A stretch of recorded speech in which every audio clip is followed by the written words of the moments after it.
Okay. No, I got to leave it.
Good evening, everybody. How you guys doing?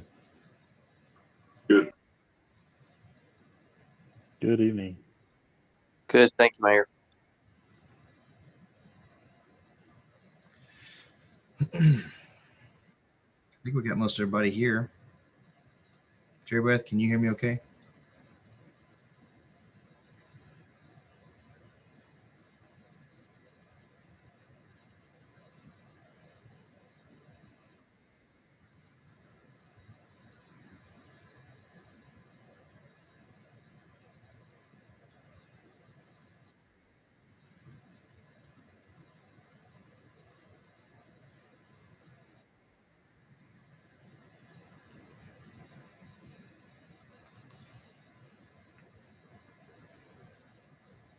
Okay. Can you hear me? Yeah, I got you. Okay. Sorry. I don't know what was going on. Can you hear me okay? I can hear you fine. Can you hear me okay? I hear you just fine. Thank you very much. All right. All right. From what I can tell, we've got a quorum. And I think for the most part, everyone's here. So, Ephraim, if you don't mind, sir, would you please open us up with a quick word of prayer tonight? Yes, sir. Let us bow. Most gracious Heavenly Father, I want to thank you for this opportunity we have to come together through Zoom to discuss the business of the city. We pray that we discuss it with an open mind and an open heart, being willing to make any changes or any improvements that we need to make for the city's sake. In Christ's name we give thanks. Amen. Amen. Thank you very much. All right, it's past 6. We'll go ahead and open up. And Jerry Beth, if you could please call the roll.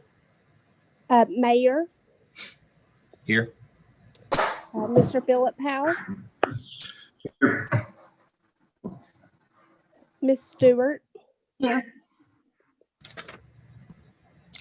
Mr. Jones, Here. Mr. Rather, I was here. Mr. Hatton,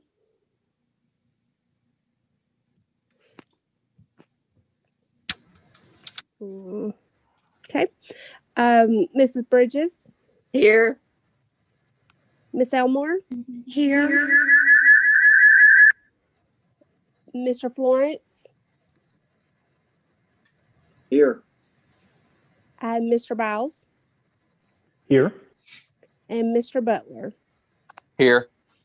Okay, and I have it right that Mr. Hatton is not here. Okay, Mayor, we have a quorum. All right. Tonight, we've got one item to discuss under a special session, and then we will take any announcements and adjourn. But the purpose of meeting tonight is for the working session. We have scheduled a special council because we have an opportunity to seize a very lucrative interest rate, our RFP P submissions all came in, and we sent those out in link form for everybody to review. There were, I think, 4 different candidates that submitted to compete for the underwriter position for the loan needed to build the solar array. And interest rates are kind of volatile right now. So at Philip's request and advice, I thought it would be best if we went ahead and made a decision this evening. There was at least 2 or 3 days notice that we got this out in front of the council for you guys to look at and decide. And I think it's in the city's best interest for us to make a decision on it sooner than wait a whole week or up to 10 days and include it in next week's agenda. So that's why we're talking about this tonight. We made the link available last week. I think you guys got access to that either Thursday or Friday. So I definitely want you to ask questions if you have them. And with that, I will just turn it over to Philip. If you guys have questions, please ask. Philip, feel free to give us a summary of what we're looking at and what you recommend. Well, I think the important terms are in front of you. Of course, we put the RFP out to numerous people, both direct and then in an advertisement as well. One thing I think is important to know about First Security and Cruz and Associates, they're basically the same ownership.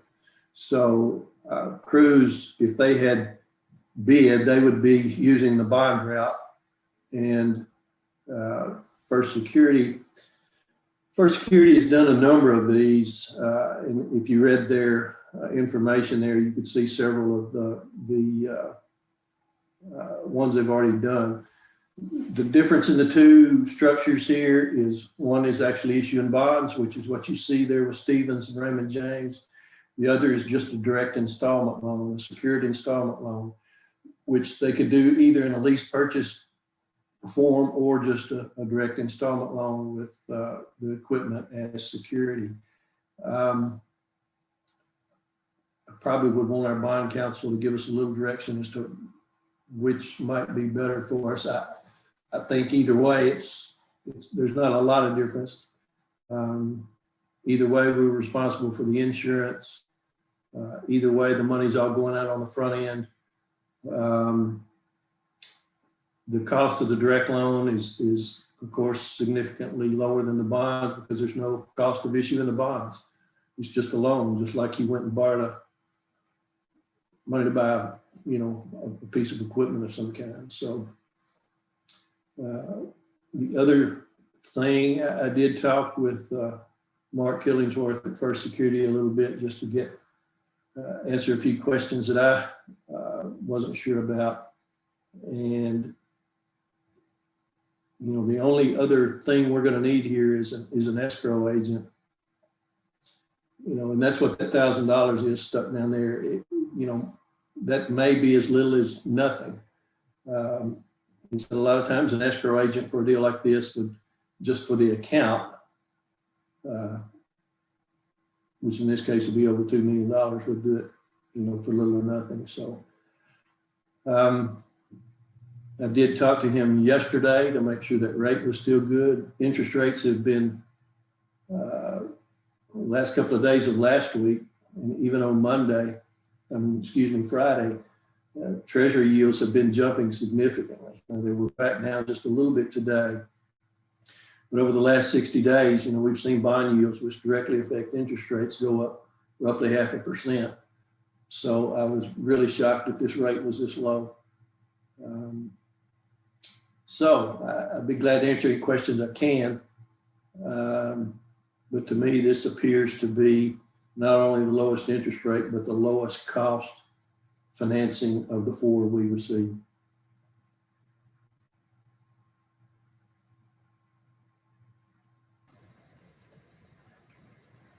Sorry, guys. Let me get back on that. There we go. I have a question, Philip. Okay. It says the First Security annual payments show to be approximately $14,206 less than guaranteed savings.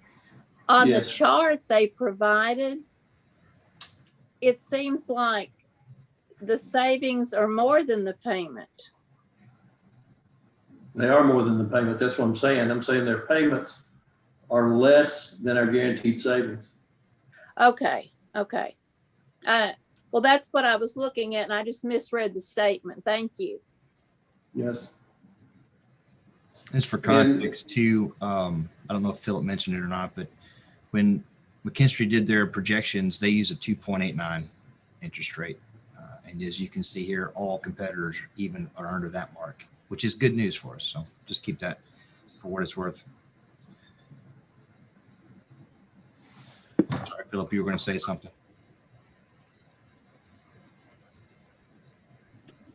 Any other questions? I mean, we have no idea what interest rates are going to do. They may drop, 3/4 of a point in the next 2 weeks, but I don't expect that. And I think the chance to lock this in at this rate is pretty good. Yeah, Philip, thank you for all your work on that. That looks about as close to free money as we'll ever get in our lives. Well, for a 20-year rate, of course, the advantage for First Security is they get this is a tax exempt loan for them, so they have some advantage there. And I don't know if there's any other incentives for them is not or not in this program, but so it's not a typical loan by any means because it is tax exempt. The income is tax exempt to them, and there may well be some other tax incentives for them as well. But a 20-year deal that I'm doing right now are in the low 3s, so that's a pretty good rate. Philip, did he say Yes. how long they would lock that rate in? 20 years. I mean, that estimated rate of 2.23. How long do we have before we actually physically take the loan? Well, as soon as we can close, they're not going to want to delay. They want to get those funds out. So as soon as the application can be put together and processed, they will want to put that loan out to the escrow agent. Which in reality is we need that. We got another invoice today. A lot of the equipment's been bought. McKinstry's not going to wait forever either.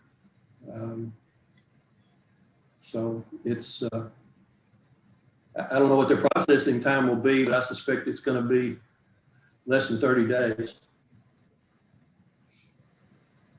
Okay, so they've guaranteed us that rate for at least 30 days. Yes and no. Verbally, yes. If rates jumped 0.5% tomorrow and we hadn't signed something, I don't think they would hold it.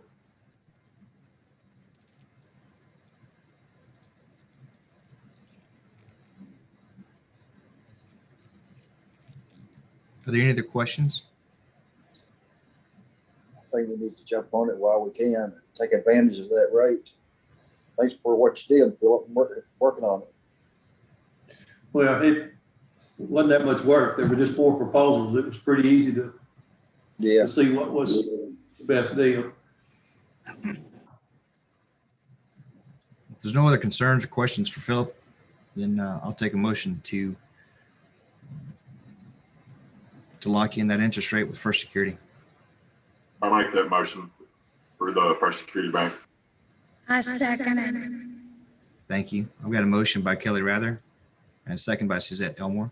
Any further questions? Don't forget to unmute your mics. All in favor, say aye. Aye. Aye. Any opposed? All right, that motion carries. I will call them tomorrow and tell them to get us the application immediately so that we don't take any chances here. All right. Before we adjourn, are there any announcements to be made? Then I'll take a motion to adjourn. So moved. Second. Any objections?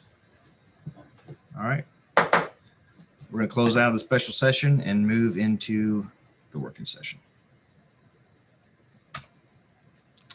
All right, so this is the meat of what we're here to discuss tonight. I do want to apologize for, I probably sent out, I think in my head, 4 different emails. They were cumulative, but as I got information that I wanted you to review or to consider, I sent that information out. So I do my best to be concise and to include as much information as I can at once, but sometimes it doesn't always play out that way. 3 items on the agenda to be discussed tonight are a standard policy for lighting criteria. How do we approve or disapprove based off of certain criteria, lighting requests from the community? We want to talk about the burn ban, and then Jim and Vonda are here tonight to kind of discuss some considerations on how we move forward with our bulk item waste program. All right, so with that, I'm pretty much going to open up the floor. I want to just remind you guys, this is an informal conversation. There is no action to be taken on any of these items tonight. We're here to problem solve and to find solutions that fit the community. So the need for a guiding policy came forth because I think we had 1, maybe 2 multiple different lighting requests in some certain neighborhoods in the community. And we had a specific request at last city council that we host a working session to discuss the different lighting requirements. We do not currently have anything in our Unified Development Code or in writing for the city that would define good lighting practices. For instance, set distances, set heights, design requirements, LED versus sulfur, and there's a lot of things to think about. So I had forwarded to the council the lighting standard guide that I received from Entergy for your consideration. And so with that, it's about as much information as I have. I'm going to rely on the council for feedback and to facilitate the discussion. And I want to open up the floor on how we move forward.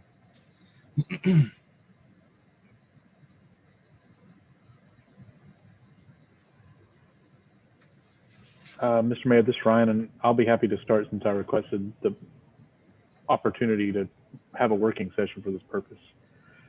And I'll just begin by saying thanks for doing some legwork with Entergy for us, and also for providing some model language that you provided in the packet. I have a street in my ward that has no street lights at all.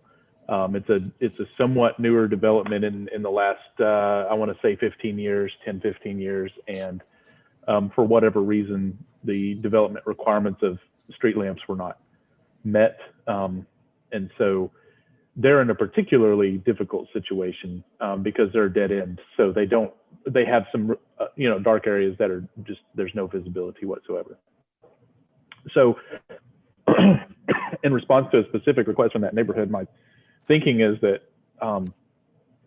other wards most likely have similar streets, or you've had requests from your constituents that have asked for a new street lamp. Now, the process of reporting street lamps that are already out has been pretty simple. I know that the city has a list, or I know Regina keeps a list, and there's a number for each street lamp, and so they can cross-reference that, and Entergy can come out and work on those based on a reported basis. But for the sake of requesting street lamps, it can get really detailed. I don't know that it has to, but I think we can at least be thoughtful about how we want to set this up. My thinking is, rather than have a bunch of different requests coming, and one month you might have 10, and another month we might have 1, and we don't necessarily know who's asking for what. If we wanted to just develop a process for fielding the requests, and as I'd like feedback from everybody else, because y'all may not have had these requests, and that may not be an issue in your wards, in which case I think we just submit to Entergy, the request for these lamps. But a natural question is going to be, well, how many, and what's that spacing? And I would assume that spacing is based on amount of illumination, foot candles required along the pathway. And I don't know in terms of engineering, if pedestrian paths have a certain, requirement for foot candles versus driving in streets. In other words, if there's 0 street lamps, should we do 1, 5, 10? Obviously there's a point where you kind of decide what's most practical, and it may simply be a matter of the street department going out and identifying a reasonable place and adding some. So I don't know everybody's thoughts on that. I've kind of marked up some thoughts on this model language, but we don't have to get into that, I don't think, if no one else wants to. And if at the end of the night it's not that big a deal, then I'll just put in a request for 3 street lamps and we'll get what we get and we can move on. So I noticed on that information from the city of Hurst, they have specific, like every 600 feet on one side of the street, at each intersection, ends of a cul-de-sac. Do we know how many feet are between our existing lights? Well, I cannot answer that, Alice. I don't know that we have a standard in town. Maybe we do, but I don't know if we do. And I would think the goal would be at some type of minimum level of illumination for the purpose of safety. And that would depend on light source as to how far they're spaced apart, both light source and height above the illuminated surface. Mm-hmm. And I don't know, obviously an engineer would have to do that work. And I'm assuming that engineer is Entergy. They would provide us some engineering assistance to determine those things. So to Ryan's point, the first question I asked a few days after the city council meeting, I called Entergy and spoke with the lighting rep, had a really good conversation. I asked if they still did lighting audits so that maybe we could request an Entergy representative to come into town and see what we have and give us a recommendation. They no longer provide that type of service. And to be honest with you, there was very little guidance in terms of what I was told was that every city is different and there really is no kind of standard of practice. I've had the same discussion with Jimmy Von Tunglen, our city planner, just to kind of maybe gain some wisdom from him. I have nothing official from Jimmy, but from his wealth of knowledge, he recalled a general number being about 300 feet between light poles. And if it's 300 feet, that's basically one on every corner of the old city block system. That would make sense. And Ms. Alice, did you get that City of Hurst design guide? Did I send that out to you guys? Yes, I've got it. Okay, okay. I'm glad you got that. I had forgotten that I sent that out. That was probably the most concise and comprehensive product I was able to find in what little research I was able to do on the topic.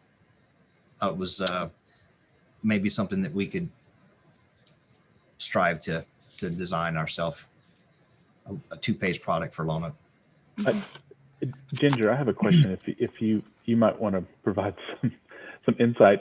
When I first read this the first time, I kind of pushed back on it a little bit in terms of the model language from the city of Hurst. I'm pushing back on it because it says, the primary purpose of streetlights is to provide drivers with quick, accurate, comfortable visibility.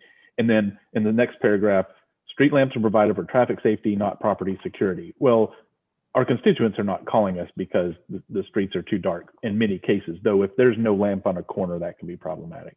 But most likely they're talking about, I can't see around my neighborhood, Is it probable that the reason why they're so explicit is so that they're not suggesting that a street lamp is provided for the benefit of a single resident? And so whereas obviously a resident whose the light is in his or her yard obviously does get a benefit of more illumination, but the city can't prioritize that. If I had to guess, it would have something to do with we'd have qualified immunity that, if your street light's out and you get robbed and it was somehow related to your street light being out and your house being too dark, Yep. then in Arkansas, we'd have qualified immunity where there'd really be no question that we weren't liable on that. I don't know how Texas's qualified immunity would compare to that. I would assume they have something similar to Arkansas because that's kind of a nationwide type thing for qualified immunity. I think they were just probably trying to do a CYA on it, honestly. That's what came to mind after I read it numerous times, and I'm just like, I don't like that. I want the purpose of this to be property safety and visibility and human life safety. And then I was like, I bet that's in there for a reason, not because they actually prioritize vehicular safety, though obviously that's a benefit as well. Right. I just think to the extent that it could be considered to be a promise to be conveyed by the city that we're going to have lights and they're going to protect you in some way, that was taking that back to where there was no dispute that there's no acceptance of liability in a situation where a light was out and someone was injured or robbed or whatever because of it. So I think it's just CYA lawyer language. Yeah, that makes sense. And that's why I thought I'd ask you that, because I'm like, if I were rewriting this, I would flip the priority, but then I'm realizing that's really not most likely what it's about. Right. And one thing I was thinking of too, Mayor, does our Unified Development Code have anything about this, about lighting requirements? I was trying to look it up while we were talking here.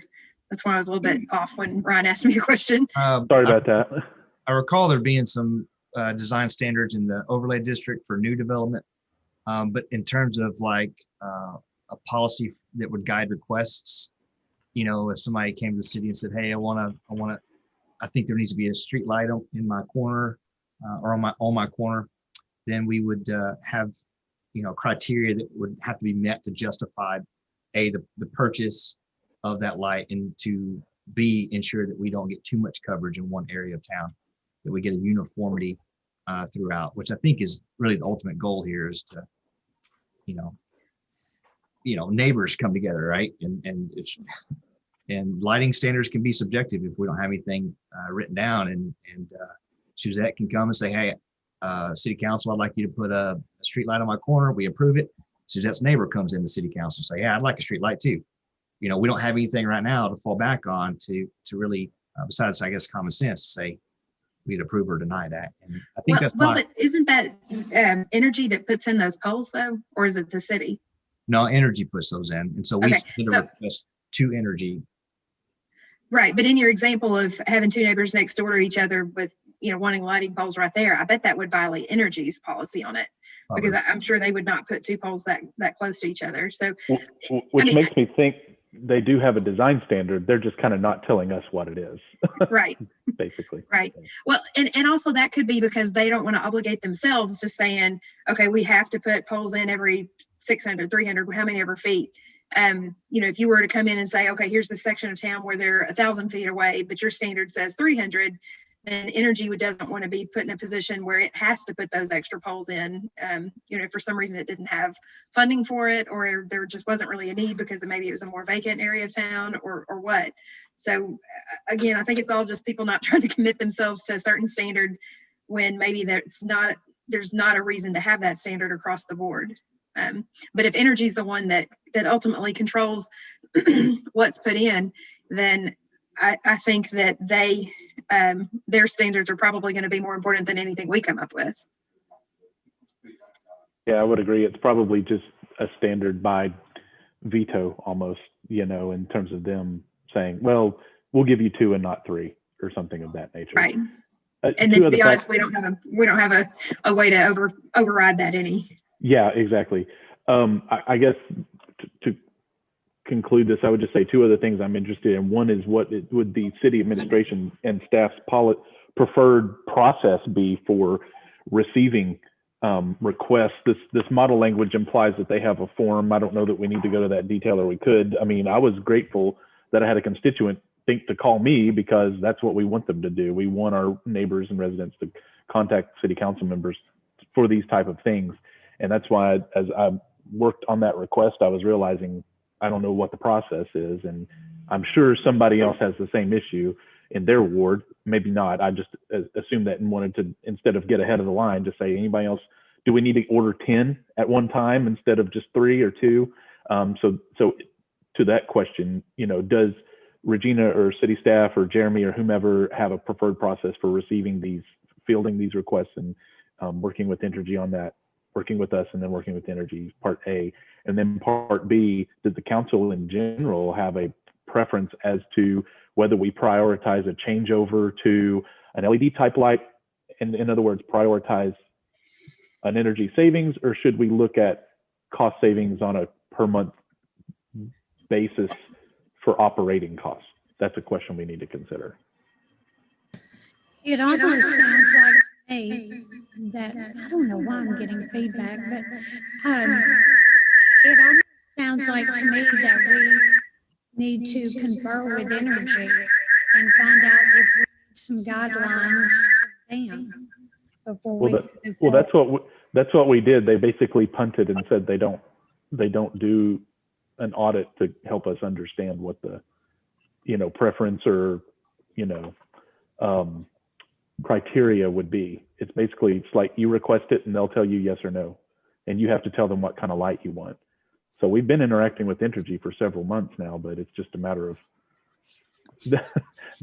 they're just going to tell us, what do you want? And it's going to cost this much, basically, or say no. The information from Hearst, you could create a document like that with guidelines, and then at the end of it, it says request form needs to contain the following information. Couldn't we go that route? And if people feel like they need a street light, they could request it. I mean, it looks like we could create our own standards. And then would we just submit a request to Entergy on a monthly basis? Well, has anybody else had a request for street lights? No. My neighborhood's been here for quite a while. Regina, can you speak to that, Regina? I know sometimes I bring in replacements or sensor issues oftentimes that we submit, but in terms of official requests, can you answer that for the council? We haven't really had that many requests for streetlights. I mean, there's a whole subdivision that Kelly lives in that doesn't have streetlights. Yeah, and Navajo Trail is where my constituents are. They're a dead end. So there's not one at the corner, there's not one along the length of it, and there's not one at the end of the street, which is actually not a cul-de-sac, but it's a dead end. I mean, I'm thinking they need at least 3 lamps. So sorry, I didn't interrupt there, Ryan. In a cursory review of the Unified Development Code, there does appear to be standards set forth for the central business district and for the industrial district. For central business, it was 150 feet. For the other, it was 100 feet. But I didn't see it for any of the other, like R1, R2, anything like that. I'm just doing finding a word lighting on it and haven't researched it fully. But I think that maybe our UDC doesn't have a standard set forth. Yeah, I think you're right.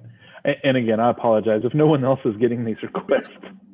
We can just, I guess, conclude the discussion. I just wanted to make sure I didn't rush on ahead and do something when everybody else might have had the same questions from their constituents. So I did have a question about the all the lighting information that we got. And it may be irrelevant now, but in selecting new lights, what's the criteria? Is it price? The wattage? I mean, all that information really didn't mean anything to me.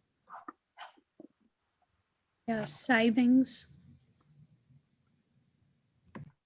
Well, Yeah. I think it's a little bit, it's kind of flipped, because I think that for Entergy charges us more for the lamps that actually save energy. Am I incorrect on that? Am I reading that right? Or You're correct. yeah, The LED lighting costs more. to operate on a monthly basis Yes. to us, not necessarily to them. Correct. They're using less energy, but they're charging us more. That's correct. To make up what they're losing. It kind of sounds like it. Yeah. They I say mean- that it costs more on the front end to put them up, but I don't know about that either. Not that much more. Yeah.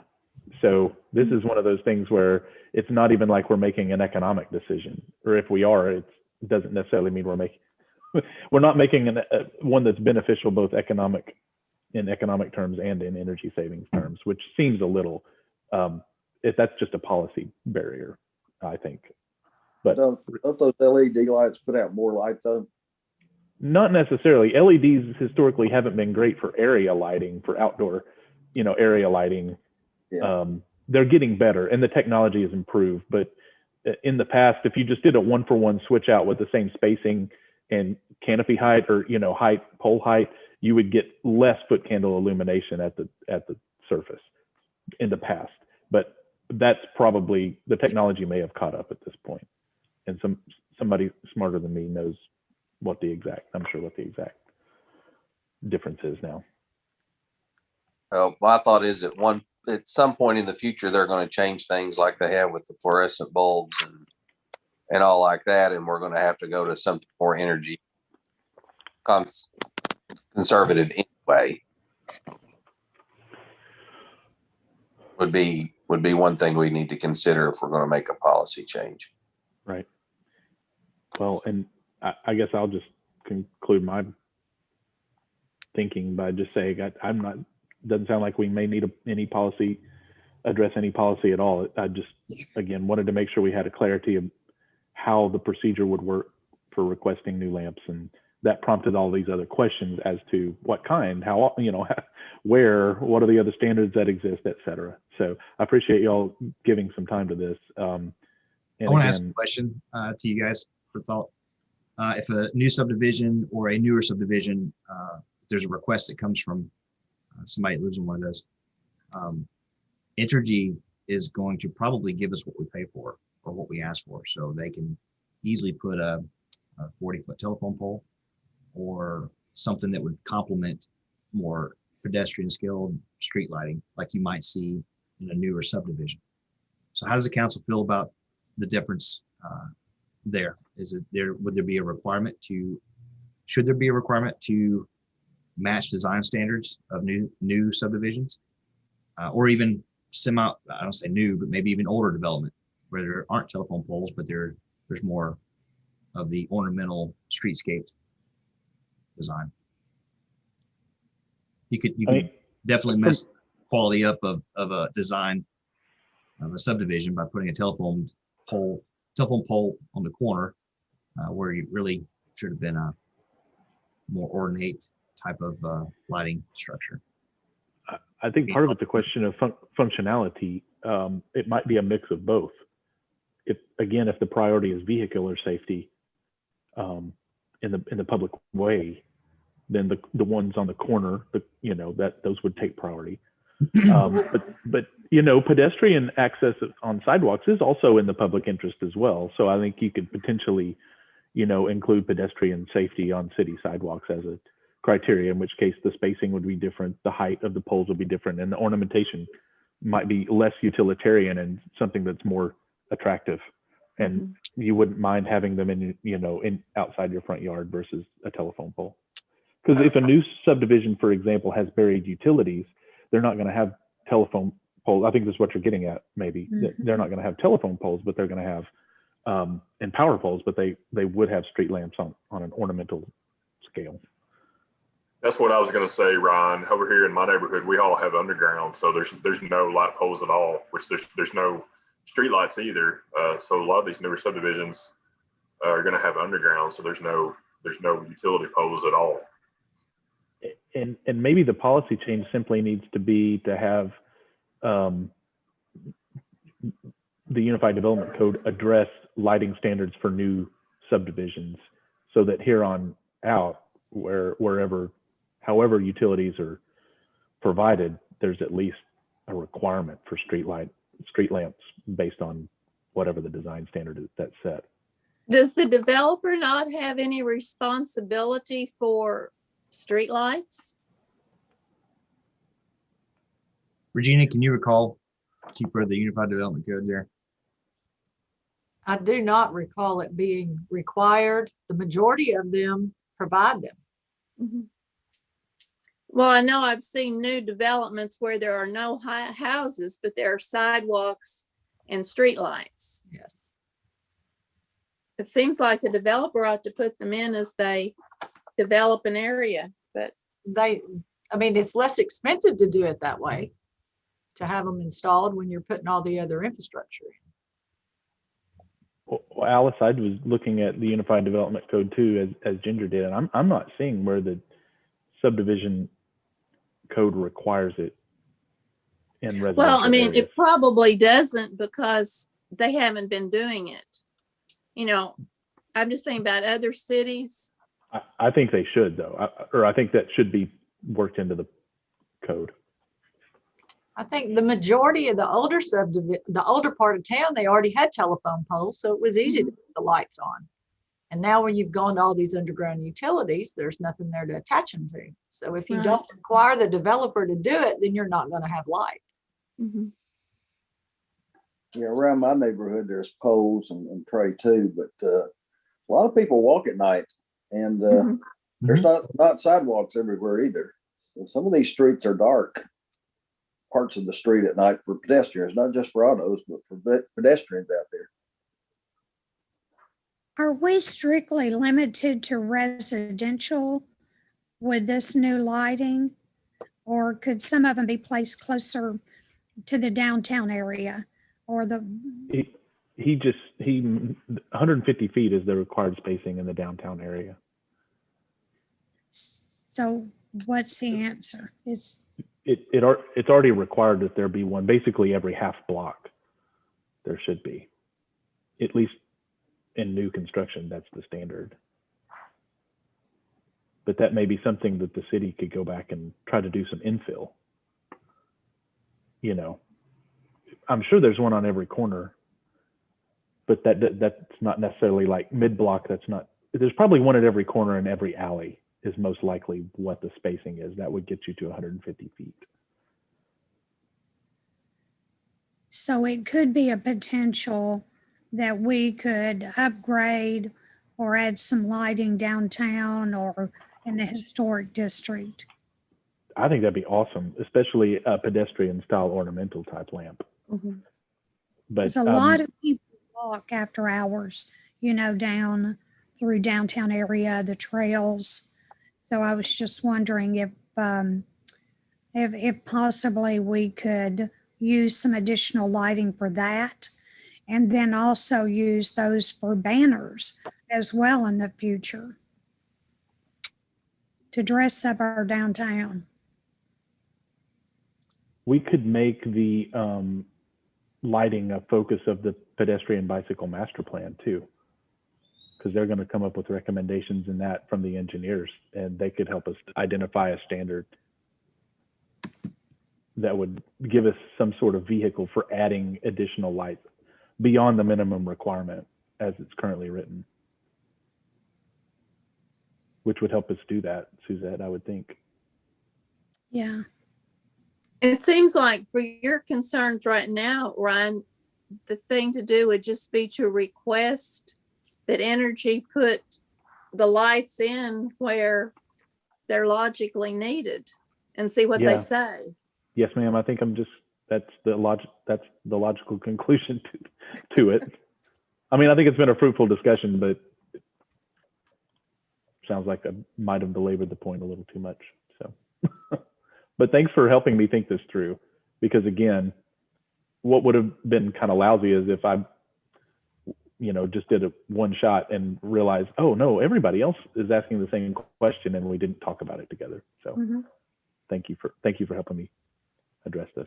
Ryan, are there any poll considerations in the current request that you have?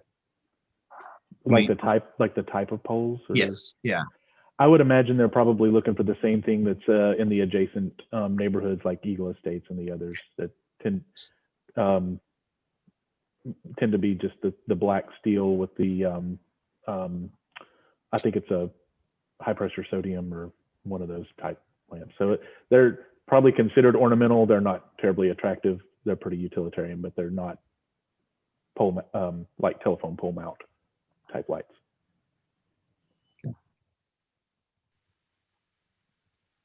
Any other discussion on me? Are there any spots or areas in your particular wards that stand out as not illuminated? It might be safety issues. I've spoken to this before. We've put a lot of effort in surveying the streetscape at night and really keeping energy on the ball with street replacements and sensor issues. It's a rolling issue. We're never going to have 100%. We're paying 100%. We're paying on every light, whether it burns or not. But I think they've come a long way in support and help in keeping the lights that we have on and working and operable.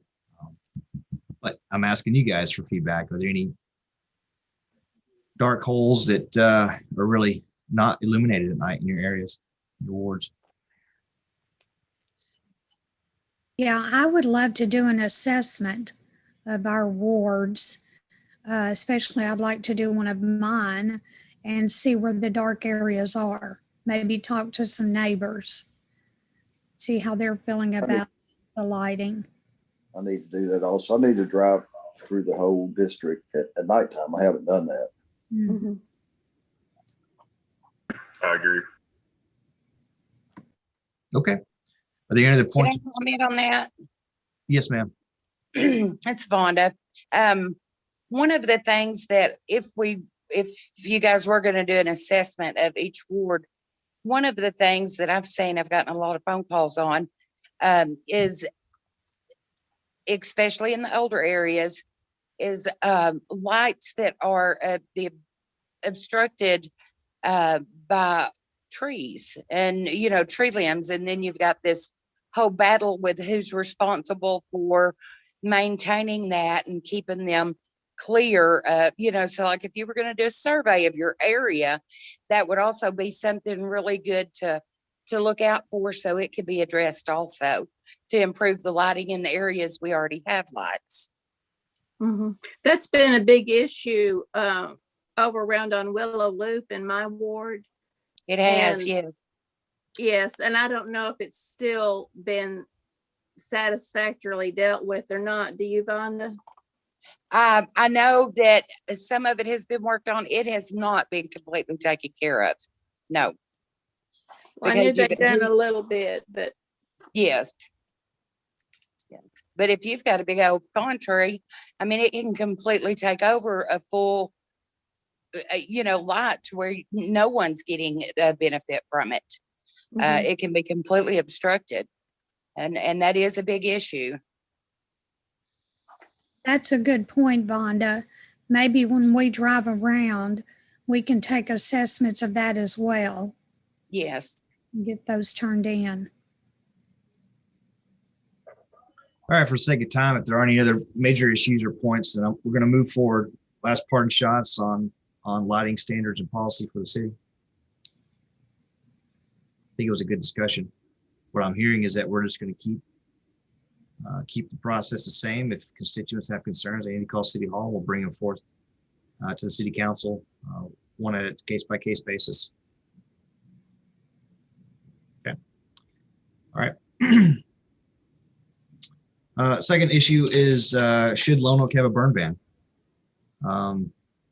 State of Arkansas allows property owners to burn vegetation on their property. And generally, it's not so much a safety issue that is brought up in discussion as is air quality. Mm-hmm. Lone Oak has the misfortune or fortune, as you see it, to be in the middle of a bunch of rice fields that are seasonally burnt off.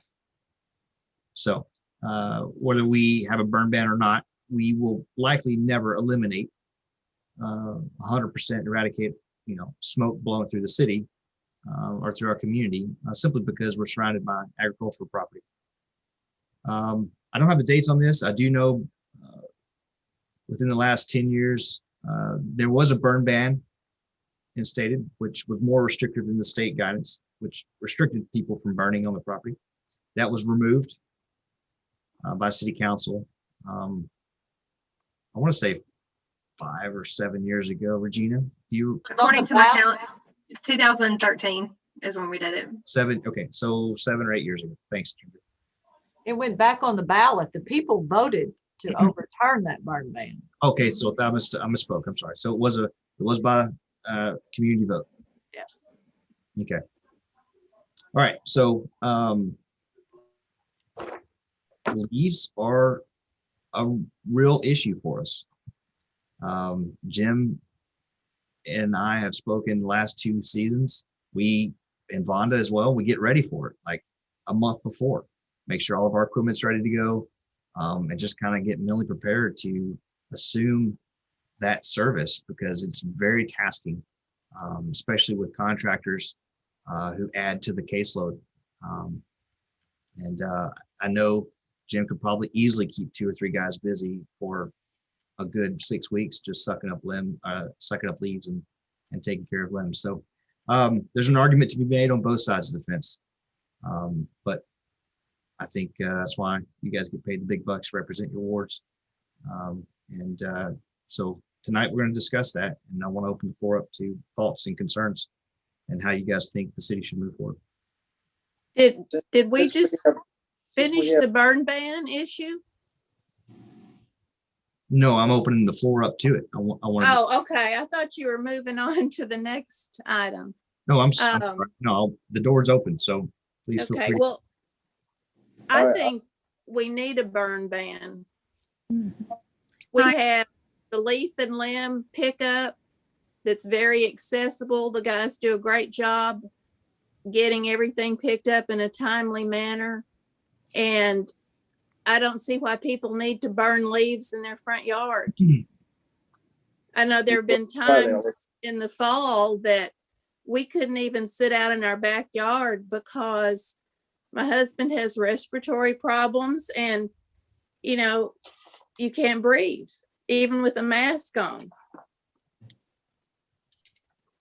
I agree. And I worry about the air quality when we have people burning the leaves and the limbs. And, you know, during that time of year in the fall, people like to enjoy opening their windows and enjoying the cooler weather. And, you know, immediately when someone starts burning leaves, they have to close their windows. You know, it just fills their house. So I agree. I think if, you know, as long as the city is collecting those leaves, I just don't see the necessity of people having to burn them in their yards and in their ditches. Well, let's not forget the people voted to end the burn ban. And that means there was a vote and the people made their choice. Now, who are we to go against the people's choice? Because we have personal individuals doing things. I think the thing is for what the people want. And that's what they voted for, to end that burn ban so they could be able to. Because how successful that the leaf pickup is, my leaves have stayed out there for 2 to 3 weeks. I didn't say anything because I just kept piling them up in the style. So everybody don't get their stuff picked up like everybody else does. And also those people that trim their limbs and trim their hedges that sit out in their yard for 3 weeks when they can just simply put them on their land and burn them. The people spoke 8 years ago. So if we're going to do that, we need to ask the people, not just 2 or 3 people or 4 or 5, but the entire people. And like I said, they voted to end that 8 years ago. Mm-hmm. So that's where I stand. How was that? Most voted on after? Burn leaves. In my opinion, at least in our neighborhood, most people are not burning leaves anymore. Since we have leaf and limb pickup, there is some burning, but nothing like it used to be. Right. Well, yeah, well, we're paying every month for the city to come pick it up, so I don't think there's a whole lot of people burning them in my area anyway. Yeah. Like I say, and the people voted for that, and like I say, it ain't that much. And you don't fix a fence that don't need fixing. Well, but those leaves do sit there and smolder, You know, they can smolder for hours. So it's not like it would be a quick process. But Trey, is there some place that if people wanted to bag leaves up, they could physically take them away from their property and dispose of them if they didn't want to wait for a truck to come by? I don't have that answer, Suzette. I can look into it and get back to you. I know Jim and Vonda have both been in conversation with a local about working with them to relocate our leaf piles. He's got some property. He's looking to basically recompost materials, create soil. We need a place to dispose. So in terms of most of those sites, Mayor. Well, when you bag it, that becomes problematic. Right. Yeah. And usually if we're in contract with somebody, can you hear me, Mayor? Yes, sir. We're in contract with them, not citizens from the city. Most people don't want people coming to their property just dumping leaves or anything, you know. I've been specifically told we're the only ones allowed access to those locations before in the past. So currently we don't have anywhere like that at all. And if you bring them to the shop, I'm gonna have to pour them on the ground and then suck them up with the equipment anyways, or climb in the back of the truck and open the bags, or, you know. Tim, can you just take a minute? I mean, and just kind of concisely explain for everybody who doesn't know what you run every fall. How many pieces of what equipment do we have? How many trucks do we have? What's the cycle? What are things that you're thinking about as a supervisor in order to keep everybody's leaf piles picked up off the curb? Well, we got 2 vacuum trucks, and which are specifically for the leaf pickup, and we have the chipper, and that is for the limb disposal. We run our ward 5 days a week. We split it up per ward. The only thing that would interfere with us getting that ward on that day is inclement weather or equipment problems or failure. And right now, or well, before the snowstorm, we've been extremely busy. I'm sure a lot of you have seen the pile that is over. We've had to temporarily dump there, and that's just a little over a month, or about a month's worth of leaves piled up there. The leaf truck can only work on one side of the truck, right, Jim? One side of the road? I'm sorry, yeah, same thing. Yes, the vacuum side at a time. Because I know we had calls where folks have immediately called us and said, I just saw the leaf truck leave my house and they didn't pick us. Yeah, that happens all the time. Yeah. Mm-hmm. They have to go down one way and then come back up. Does everyone in their wards know what day the pickup is for the leaves, just like a trash day? Are they aware of that? So it's on the website now. I don't know that it was posted anywhere. I posted it a few times during leaf season the last 2 years on Facebook. When you open a water account, that's one of the things you're informed of as well. They used to give all the new customers a handout that had the day their trash was picked up and the day the leaf and limb ran. I think Michelle still gives it to them. Irregardless, both of those maps now are on the website, so they're accessible online. Ginger, what is our legal standing? Can we do that with them already having a vote? I mean, I agree. We don't really. I'm not necessarily in favor of us burning leaves, but I'm kind of like Ephraim. The city voted to do that, so what standing do we have council to say yes or no if that's what the city's already decided, or does it have to be brought back before the city for another vote?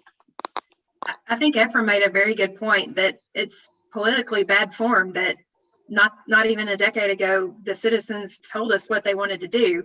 And then now the council wants to overturn that. I mean, I'm with you. I wouldn't want to necessarily have burning either, but the citizens that this council's been voted in to represent said we want to be able to burn. You know, if we did it again, I would suggest putting it back before the citizens again. But I think politically it would be a really bad move for the council to overturn what the citizens had said not that long ago. As far as whether we could do it or not, I think you can, but again, you've been voted in to represent the citizens, not just what you want to have happen. So if the citizens less than a decade ago said we want to burn, I think you're not representing your citizens then, if you don't let them decide. Mm-hmm. Yeah, I agree with Ephraim and Ginger. I thought it was the city council. I didn't realize that we actually voted on that on a ballot. So what kind of election was it, Ephraim? Do you recall? I don't recall in general. I just remember that the citizens voted that they be allowed to burn. And if I may add, there's not that much burning going on. I mean, each one in the ward can say that there's not that much burning going on. So I don't see a need to change. Now, if it was a overwhelming 5 houses on every block burning, I could understand, but it's not like that. It's very little burning going on. I think we need to leave it alone. To answer your question, Miss Alice, I think it was done at a regular general election. It was actually before my time as city attorney, but I can look back on Camille's hard drive that I had and see that she referenced it back in 2012. And that's also what Regina said, that it happened in 2012 in November, which was a presidential year. So I assume we just put it on the ballot with as a city voted on thing on the regular presidential election time. Okay, thank you. Do you recall if well, you just said you have to look it up, so I won't question, but I'm assuming if it's possible to pull up the ordinance language, we could learn if there's provisions within it to regulate the burning. That is, could, for example, we provide that there be a permit for requirement for burning. So it's still permitted, we're still allowed to do it, but you go through a permitting process. I was educated when I read the material that the mayor sent out. I don't even know why I was thinking this, but it's specifically about yard waste and not garbage. And the reason I didn't realize that you couldn't burn garbage is because when I see people burning in my neighborhood, it's definitely garbage because it has a very strange plastic kind of smell to it. You know, it's everybody, there's a kind of a sentimentality for burning leaves because everybody's grandmama and granddaddy burned leaves. And that's just, you think about fall and it just brings back great memories. But you know when it's not leaves that are burning, when it's plastic and other garbage. And so I'm curious about, I was like, oh, well, how does the ordinance word? Is it address clippings only, yard waste, or does it categorize the type of burning you can do? Does it specify that you can't burn trash, et cetera? The ordinance that was put before the city, according to the Camille's hard drive that I have on my computer, is that basically just repealed in its entirety the ordinance that banned the burning of material within city limits. So I think it's a free-for-all, so long as it's not something that AEDQ would prohibit. Yeah. I think you can burn trash. I think you can burn leaves. I think you can burn anything. But AEDQ does prohibit burning trash based on. Oh, yes, I'm sorry. The state regulate. Okay, I'm hearing a lot of people talk. And we're have a cutoff time of day. So I know. I know it smelled it. Leaves or whatever is burning and smoldering all night long. Could we control it that way? Where you have to put that fire out at dark or nighttime. I talked to Justin Wittenberg today because I was curious about the complaints, and he said he hadn't received any complaints. So that supports what Ephraim said, that there's not that much burning. But I've had some complaints. I'm here. I received the complaint right after you called me. Oh, you did? Yes, ma'am. It was about 2 hours after you called me. I received the first complaint. But it was not leaves. It was illegal burning. Okay. And that's two different things.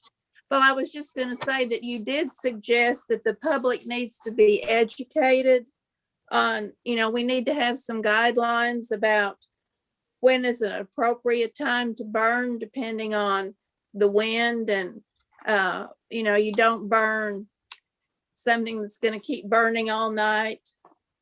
Maybe it's just a matter of education. So I apologize. I didn't quite understand. Is it correct that state law prohibits you from burning trash? Is that accurate or inaccurate?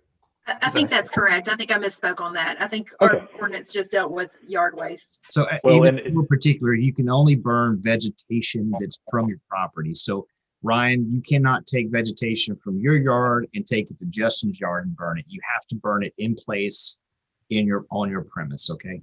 So there's no cross contamination that's allowed, and it is vegetation only, limbs and leaves.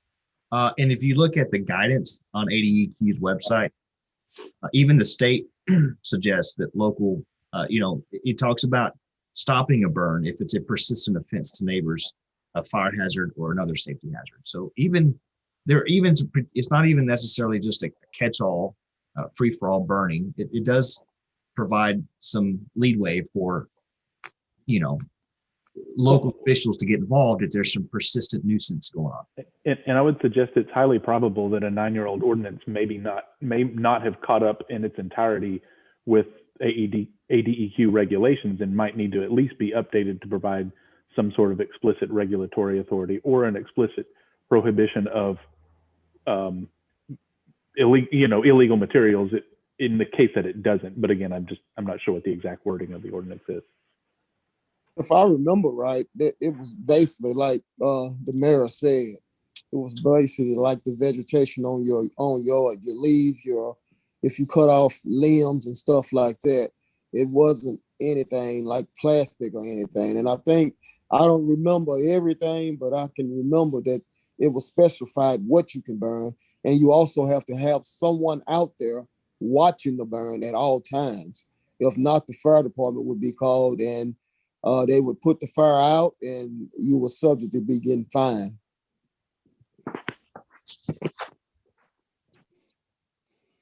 So is it cost effective for us to run the lawn and leaf truck? I know, Trey, you were mentioning about all the work that kind of goes into it. I mean, is the city actually making money off of this, the trucks and stuff that we have? Well, I think when you say make money, I think you mean just maintaining status quo, not losing money, right? Yeah. Yes, correct. Well, I mean, it's a service. I don't have the water bill in front of me. I think it's about $4 or something every month.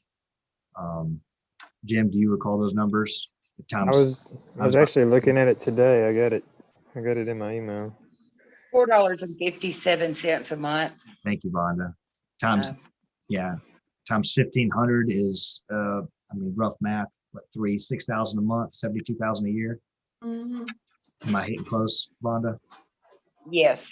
Yep. I can't answer that, Kelly. I can get back with you. Only because I don't have budget numbers in and outs in front of me. I don't recall ever having a conversation about losing money on leaf and limb. It's more keeping up with the demand than anything.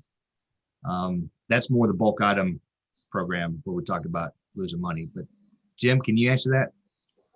I don't think that we're losing money. We do have a lot of expenses with the equipment and keeping the equipment running and updated.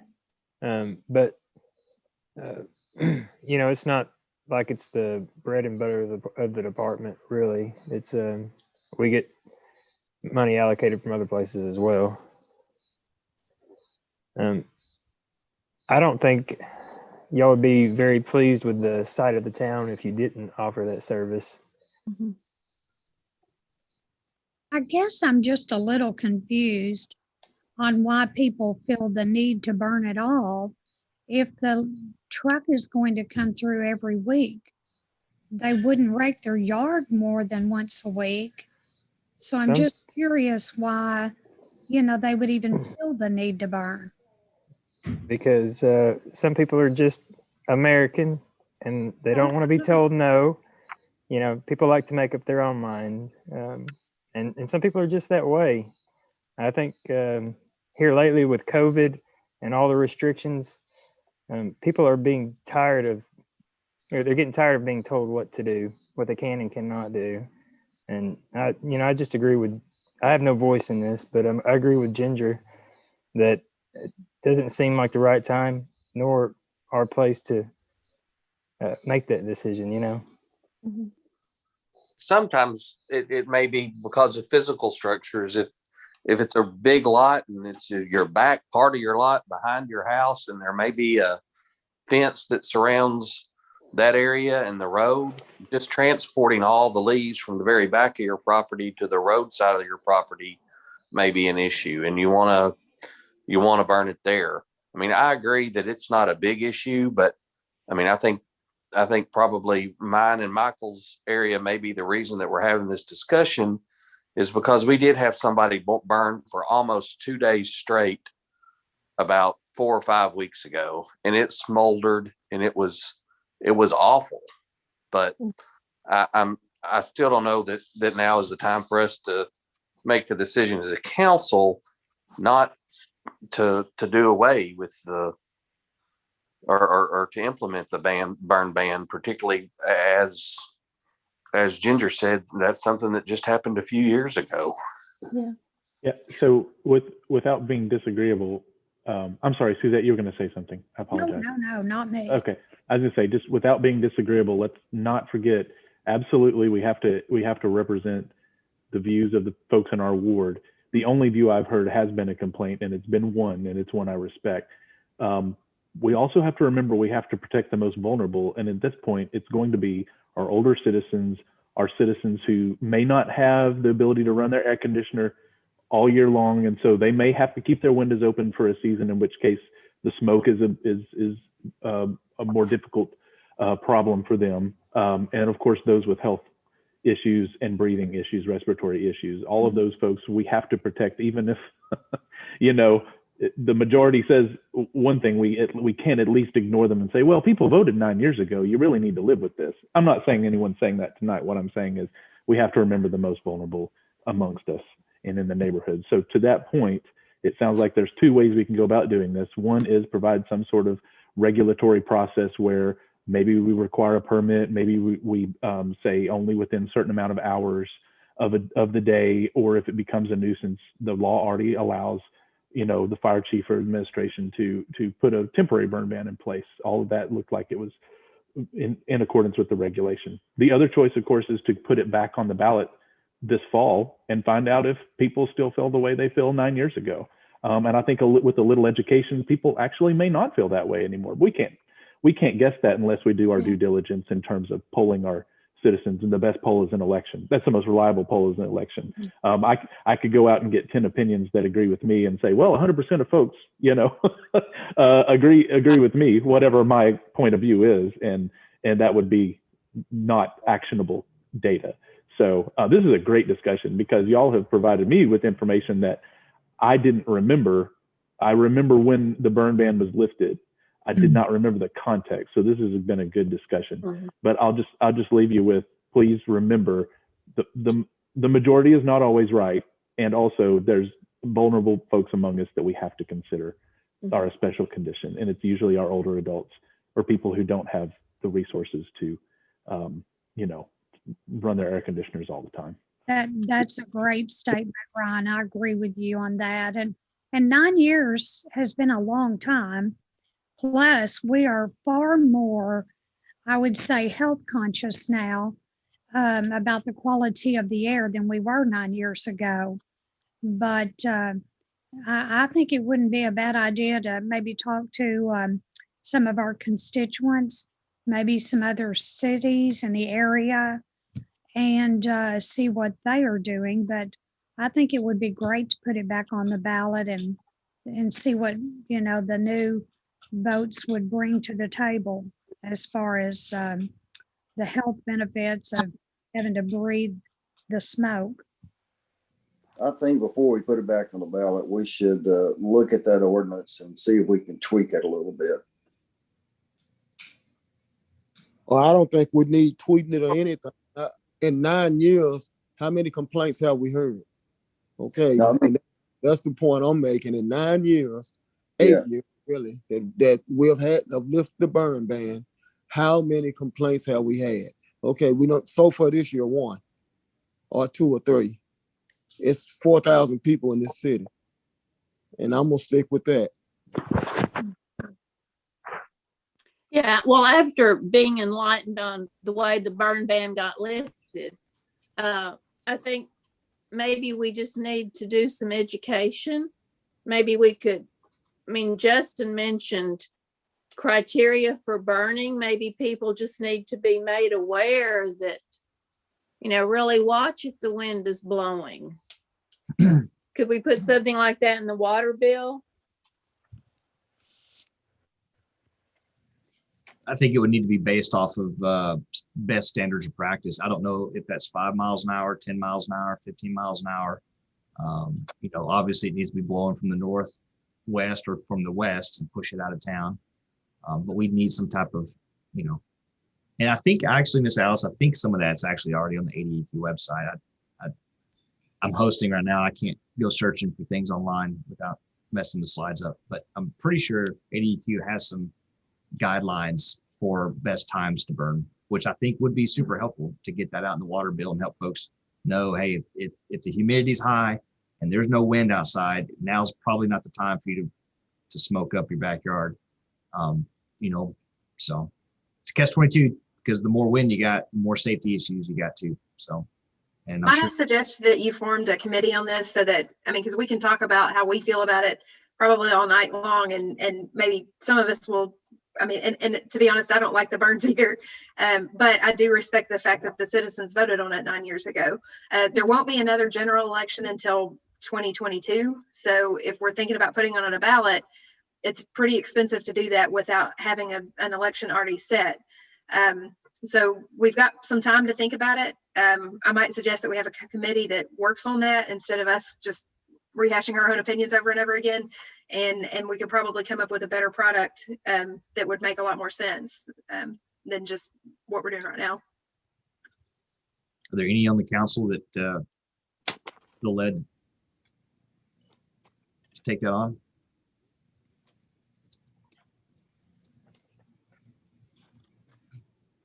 I'll serve wherever you want us to. I'll serve, Ron. Okay, good. We can do that. When do you want us? What's a good amount of time to report back? Well, like Ginger said, what, a year and a half, at least 2 years, pretty much. So we got some decent amount of time in front of us before it looks like anything could go to a general election. Got it. Okay. That sounds good. I've got a Google form prepared and ready. One of the questions pertains to the burn ban. It's just a easiest way I know to get a sample size. We did that with the trash contract. We got 125 people. Ginger, could you provide Ephraim and myself a copy of that? Well, I guess you provide it to everybody, but just for our reference too. So. The actual enacted ordinance would be best obtained from the city because I just have the version of it that she had put on, the electronic version she had. Okay, cool. All right, good discussion. Say, we've got some. We are going to move on into bulk item waste removal. Any pardon shots on the burn ban? All right. So that resolution was to get some knowledge in play before we actually make a decision as a council to put it on the general ballot or not in the 2 years. All right. Moving on to bulk item waste removal. Jim and Vonda are here to really discuss the current program. I've got some notes here on the slide because this is a program where we've identified that we're losing money.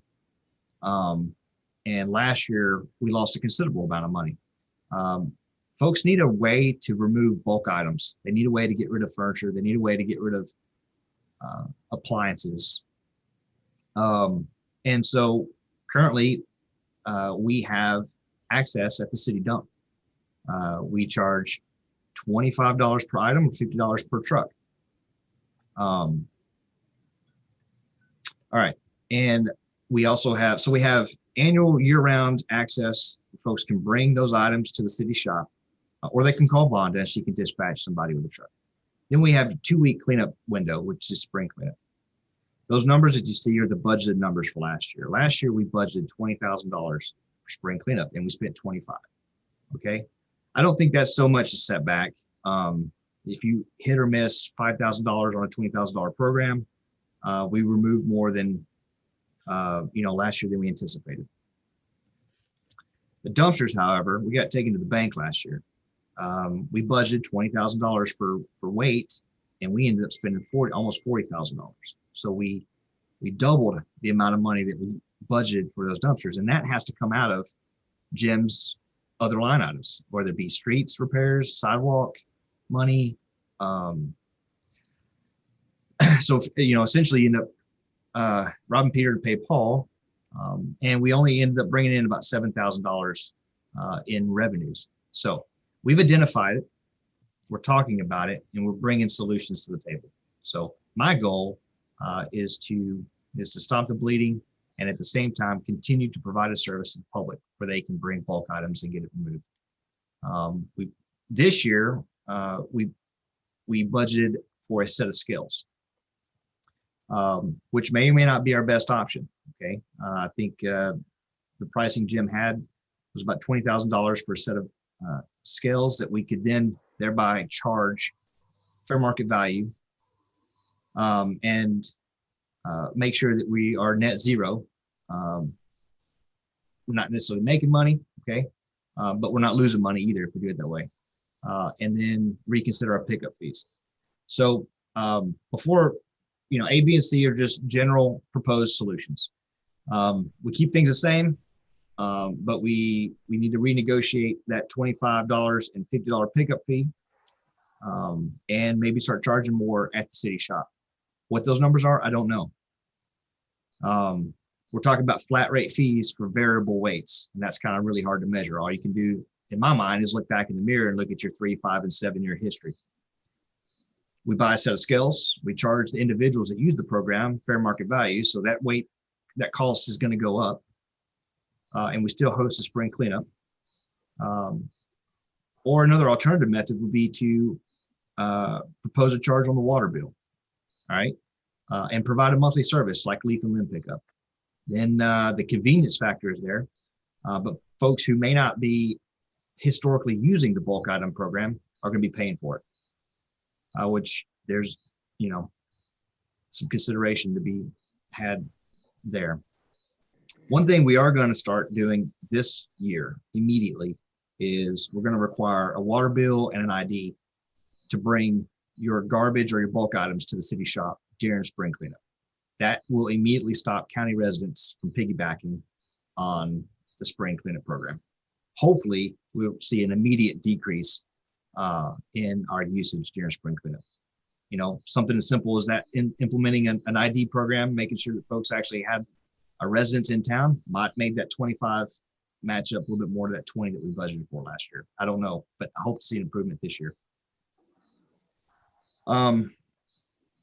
If we were to offer a service, a monthly service, then we'd have to also think about folks from the county dropping items off illegally.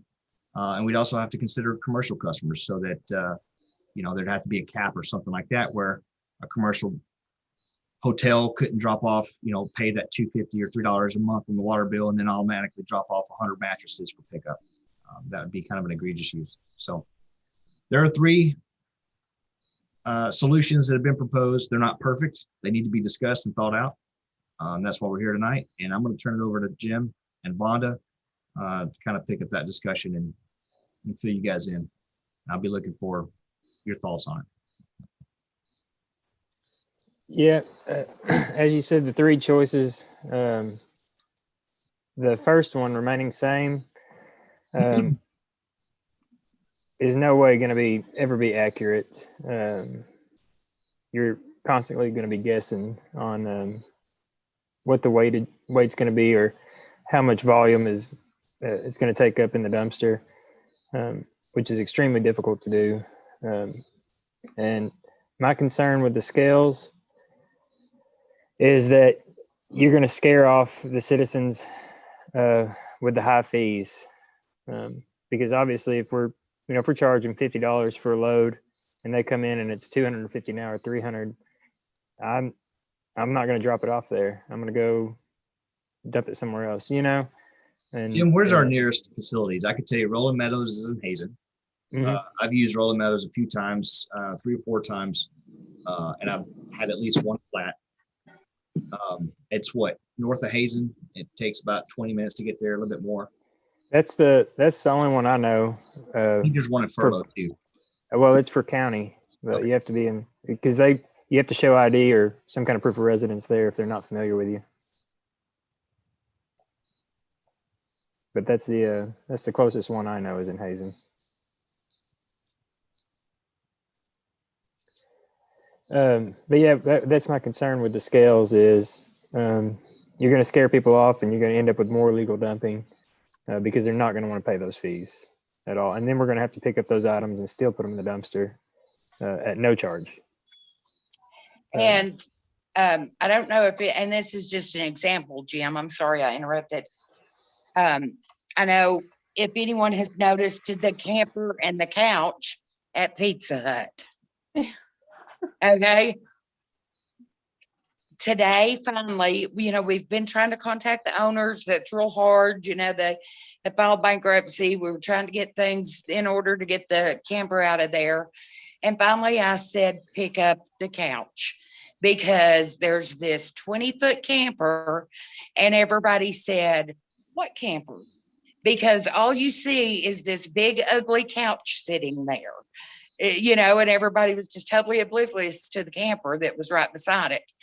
That happens a lot. A lot of times there is just no one that you can find that is responsible for that mess that's been dumped on the side of the road. And we have to get that. There's a large cost there that we have to eat. I don't know. We can't continue the way we're going and expect it to pay for itself. But I agree with Jim. We have washing machines floating down, there for a month or so. We weren't taking anything until we decided, our permitting situation and all. And Jim, how much did we have to pick out of the big? The ditch. Quite a bit. Out of the ditch over there by the fairgrounds. Yeah. And it was tons of stuff. And just normal littering. I can send a crew around just picking up just residential ditches, and they'll fill up the back of a pickup truck up, full of trash bags, and it's almost daily. It's ridiculous how much just out the window trash accumulates as well. Right. But I agree that I'm afraid that will continue because you're looking at one dumpster potentially, just potentially, depending on weight, could cost anywhere from $900 to $1,500 to dump. Well, you think that's a lot. You think a 40-yard dumpster is a lot, but depending on what you've got in there, there's no way that we can charge enough to cover, $900 to $1,500 per dumpster. People just aren't going to pay it. People aren't going to be able to pay it. They're not going to be able to afford to. And then it's going to end up in the ditches, and we're going to pick it up anyway and not be reimbursed anything. Maybe we need to do a survey. Maybe we need to do, I personally would pay $2 or $3 a month just to know if my box fan broke down, I could set it out on the driveway every Tuesday or Thursday, whatever day, we chose, and it would be taken care of. If I make one haul to the dump, what we have to charge covers a year of payments that you've made on your water bill. Mm-hmm. And I think the majority of our citizens would look at it that way. Well, right now, if you drive around town, there's stuff sitting all over the place in front of residents' homes, almost as if they think we offer the service already. Right. I mean, I drove by rugs and somebody put a broom, I mean, just a broom, just laying there, obviously it was trash, but There's a little bit of both, Jim. I've heard folks tell me too that they set it out there knowing we don't offer it, but in hopes of somebody coming by and picking it up. Yeah. Yeah. Yep. So your recommendations, Jim and Vonda, is that we add a fee to the water bill so that people will have like on-demand disposal? Yes, Yes. that's correct. Yes. That's all I can do is make recommendations. Yeah, I think that's a good idea too. Again, those 2 points of consideration underneath point C, Miss Alice, are things that need to be thought out as well. Just to think about, if we offered a service, then we kind of expose ourselves to county residents, maybe bringing in their illegal bulk items and dropping them off on the edge of the city, or maybe in front of your house or somebody else's house. That's an illegal dump. It's really tough to kind of catch people in the act. If you can catch, there's garbage or whatever, or mail or whatever that could attach that dump site to somebody, then you might can hold someone accountable. But yeah, it's really tough. And we'd have to be responsible for just ensuring that we check any of those materials that were dumped illegally to see what we can find. Well, I'm kind of like Miss Bridges. I pay an extra $2 or $3 or whatever on my water bill a month to make sure that the city stays looking neat and clean. Because some people do just dump stuff out, and I don't know if Dream know it or not.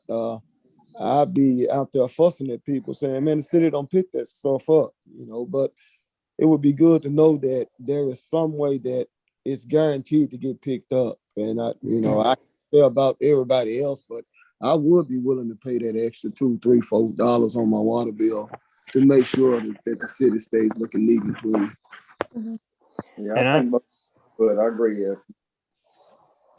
I know during spring cleanup, if you were to drive around that week like we do, I'd say 95% of the town participates.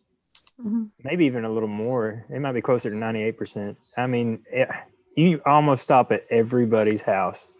So, I mean, there are people that I think it will be used, obviously.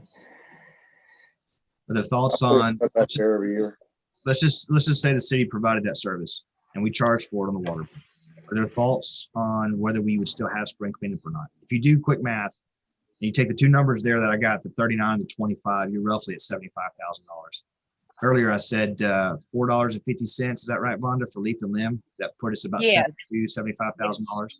So if you were to, just not have a spring cleanup and just say we spent $75,000 last year on bulk item removal, and we need to match that again, you'd be looking at approximately another $4.50 on the water bill, which is pretty hefty. That's actually, that'd be tough for a lot of folks. And I think you'd probably see some resistance, but maybe not enough to, not justify the program. Well, you could also cut that down. I'm sorry, Jim, don't just let me finish that thought there. You could cut that down and maybe meet the dumpster demand and still budget for your spring cleanup items, which I don't know which would be the best outcome. Mayor, I would suggest initially starting out that we do budget an amount to offset the cost. That way you're not impacting the residents nearly as hard, because we are prepared to pay a certain amount, and that's just my opinion. Instead of just giving it all to the residents, we were prepared. Subsidize it. Yeah, we were prepared to spend that money before, so we continue. But this is going to stop the overtures and possibly decrease that budget amount as well. Can I ask a question? Can we not charge a fee for the spring pickup, just for the weeks of the spring pickup? Everyone's water bill is going to be a couple dollars higher. Would that help any? That would just be 1 month's worth. Yeah.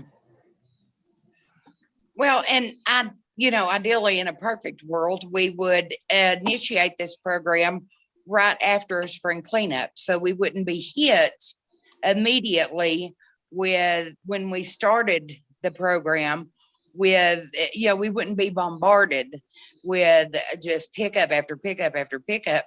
We would just slide right into it after a spring cleanup and then just continue on. And I think if we started, everybody's kind of cleaned house, and then we start, right after that, start the program, it's just going to ride right on along, and you don't need those spring cleanups anymore. That's a good point. Yep. And by the way, I want to make just a candid point. We're not discussing this for this year. Spring cleanup is in May, the first week of May. Yeah. It has not been canceled. It never has been canceled. We've never canceled spring cleanup. It's still scheduled, and we don't plan on making any changes to it. So this is a preemptive discussion for either the end of this year or as we get ready to budget for next year. Just a thought here. I know that the city of North Little Rock used to do wherever they would pick up stuff that you had at the end of your driveway. I don't know what the charge of that was. I don't know what the cost of that was, or continue to do that. But I think it may be a good idea for us if someone could talk to them, or if we could ask somebody at the municipal league who we talk to over in North Little Rock to see how that goes and what that charge looks like, and how they're doing it, as opposed to us just recreating the wheel. And what does their people throwing trash in their culverts and stuff look like? Did that help that, or are they still dealing with the same issues? I can contact. I have a contact at Cabot and North Little Rock that I can visit with tomorrow about that. Coy, I discussed this a little bit with Wayne Rathbun. He's the, you guys remember, CEO for Green Environmental, just kind of some of the challenges that we're looking at and how we plan on attacking them. And he said he thought Lone Oak was perfectly set up with the quadrants. And his proposal would be, if you had a city service, each quadrant would get 1 week of the month. And then inside of that quadrant, Jim would have his cycles, and the truck would just basically make rounds inside that quadrant 1 week. And so, if I'm in the northeast quadrant, the second week of the month is my month to set out bulk items.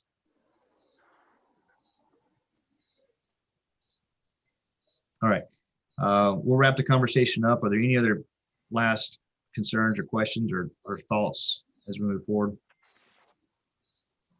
I just want to thank Jim and Vonda for putting a lot of thought into this and bringing a lot of information to this discussion. This is educating for me.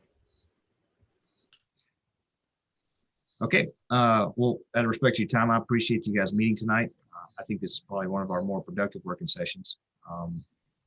So we, just to kind of wrap up, the policy for lighting criteria, we're going to leave the same. If anybody, any resident has a request or concern, then they'll bring it to City Hall, and we'll bring it forth to City Council, just like we always have. The burn ban, both Ephraim and Ryan said that they would do some more homework. We've got a lot of time in front of us before the council would make a decision as to whether something should go on the general to the general public for a vote. I do know that Jim and Vonda, I think both, are leaning heavily towards a monthly service. I'm not voting on this. Quite frankly, I'm split between not remaining the same. We've got to do something, but I'm kind of split on how I feel about buying a set of scales and charging those who use it versus putting it on the water bill. So, all right. Well, that's going to conclude our conversation tonight. Unless anybody else has anything else they need to add or any announcements. Very well. I wish you guys the best. Officer Cody Carpenter is doing well. He has recently left the hospital. And he's well on his way to healing 100%. And we suspect he'll be back soon. So God's hand was on him, and we're very thankful that things turned out the way they did, given all the circumstances. Hope you guys have a great week. And we will see you next Monday for City Council.